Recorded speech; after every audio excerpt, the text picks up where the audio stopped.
The Realme Watch is a fitness band that thinks it's a smartwatch.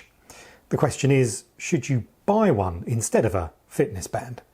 I mean, you're probably not going to buy one because of the design, but then it does only cost £45, and that's pretty tempting for any piece of tech. I've been wearing one for about a week, so let's see how it's done.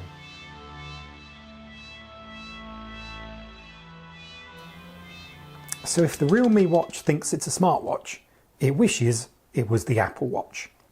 The squarish body is instantly reminiscent of Apple's own design, but not really in a very good way.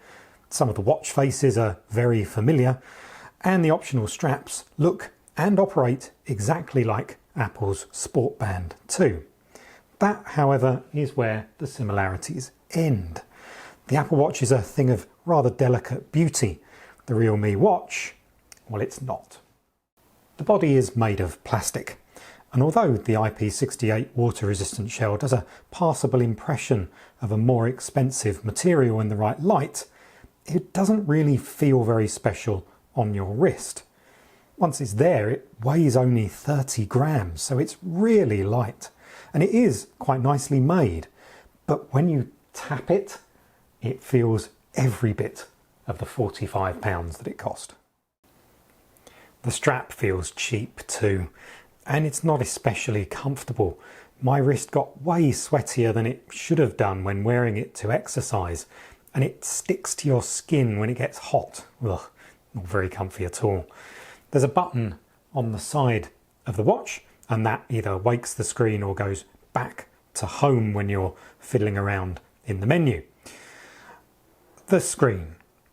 Well, it's 1.4 inches and has a 320 by 320 pixel resolution. But in all honesty, it looks and it feels smaller and lower resolution than that. And it's probably because of these giant bezels around the side. They're really just massive, and I can't quite understand why there wasn't an adjustment in the design to cure that. It is a touchscreen though, and that is quite nice, and this is how it works. You have a menu system with a swipe up from there, a swipe this way is for your notifications, and they can't be interacted with. You can just dismiss them. They don't show you any information at all, which is pretty much like any fitness band today. Swiping left to right, you have quick access controls, your activity, your heart rate, sleep data, and weather. And as you can see there, it is actually quite responsive. And that and the smoothness overall of the operating system has improved after a recent software update. But I have felt the need to have the brightness on full, which does have an impact on battery life. Realme quotes that the battery will last between 7 and 9 days.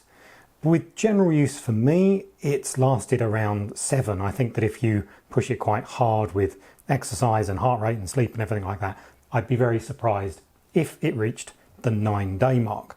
It's recharged quite slowly using this little plastic plinth that magnetically attaches to the back here. It's not that strong, but to be honest, it's probably not going to come loose even if you knock it. The vibration alert inside is worth mentioning because it is very strong. You certainly won't miss it.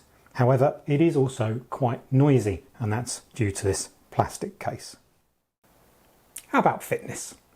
Well, you can track a selection of workouts using the watch or through the app. There are 14 in total. You've got outdoor and indoor run, cycling, football, cricket, and things like that. There's comprehensive options for most people.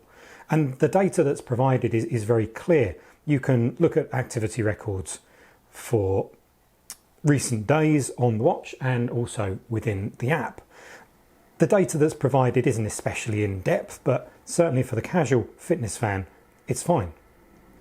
The heart rate monitor on the back, well, the results have been consistent with what I get from my Apple Watch. Plus there's an alert if your heart rate falls below a certain level or gets too high. There's also a move alert and a drink water alert too. There's a few good other features as well. There's sleep tracking and an SpO2 sensor, which is helpful for some athletes. It's all very easy to use, and like I say, comprehensive enough for the casual fitness fan. And because it's cheap, it's accessible to most people, and I really like that. Except a fitness band like the Honor Band 5 or the Xiaomi Mi Band 4 or even Realme's own Realme Band, well, they're even cheaper and essentially do exactly the same things as the Realme Watch. Normally, you see, we choose a smartwatch because they look better than a fitness band, and they're better at delivering notifications and can run apps too. The Realme Watch's problem is it's not especially pretty, so I don't take pride in wearing it, and that's an essential for a watch in my opinion. And the notifications, well, they're no more interactive or useful than on a fitness band either. There are a few more annoyances. It doesn't always reconnect with the Android app when it goes out of range, which means no notifications until I manually reconnect it. And there's no iOS connectivity at all. So look, there's nothing at all wrong with the Realme Watch, except I can't find a reason to buy it instead of a fitness band. But then it's £45 and it's very hard to take it against it too much for that kind of money. However, if someone said to me they were looking at buying this or a fitness band of any kind, I'd probably point them in the fitness band's direction every time.